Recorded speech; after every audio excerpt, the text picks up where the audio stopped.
Two-entity stack, how smart investors sleep better at night. 1. The problem. Here's the thing about real estate investors. Many think that one LLC can protect several properties at once. Sounds efficient, right? It's not. Imagine lining up all your properties behind one thin wall. If one tenant slips on a banana peel, every property behind that wall is fair game.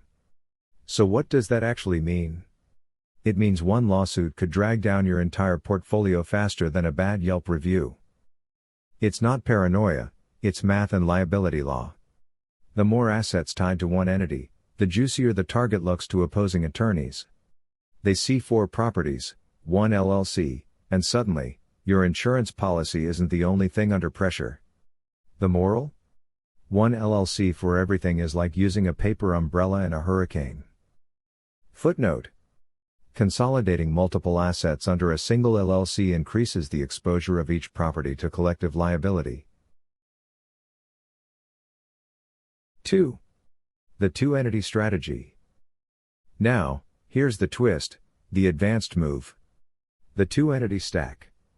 Think of it like wearing body armor under a tuxedo. It looks simple, but it's doing the heavy lifting where it counts.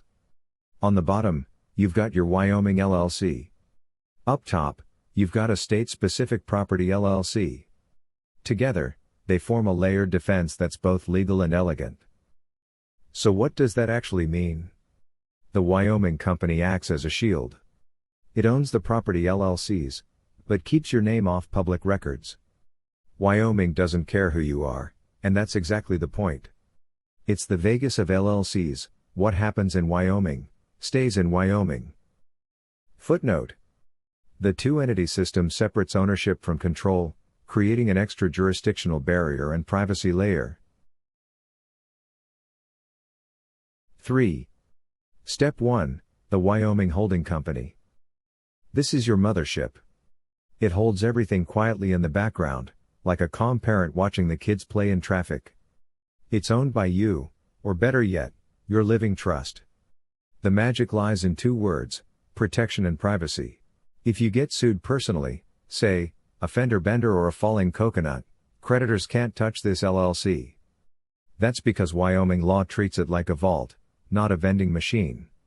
And since Wyoming doesn't require public disclosure of owners or managers, no one knows who's behind it. So what does that actually mean? It means your name doesn't show up in databases. No nosy neighbors. No hungry lawyers sniffing for equity. Just peace, paperwork, and plausible deniability. Footnote. Wyoming LLCs offer strong charging order protection and anonymity, insulating ownership from personal creditors. 4. Step 2, the Property State LLC. Next, for each property, set up an LLC in the state where the property sits. Oklahoma? Fine. Texas? Even better. Each one stands alone like a chess piece, useful, valuable, and expendable if it falls. Here's the fun part, your Wyoming LLC becomes the member manager of each property LLC. That means when someone looks up ownership, they see Wyoming Holdings LLC, not you, the person with money. You keep control while keeping quiet. That's how the pros do it. So what does that actually mean? It means your lawsuit risk stays quarantined. One property takes the hit, the rest stay safe. And you sleep at night instead of doom scrolling legal forums. Footnote. Having a property-specific LLC prevents cross-contamination of liabilities and shields the investor's personal information. 5. The money flow. Now, where does the rent go? Straight into the property LLC's bank account, never into the Wyoming one. Keep the streams separate.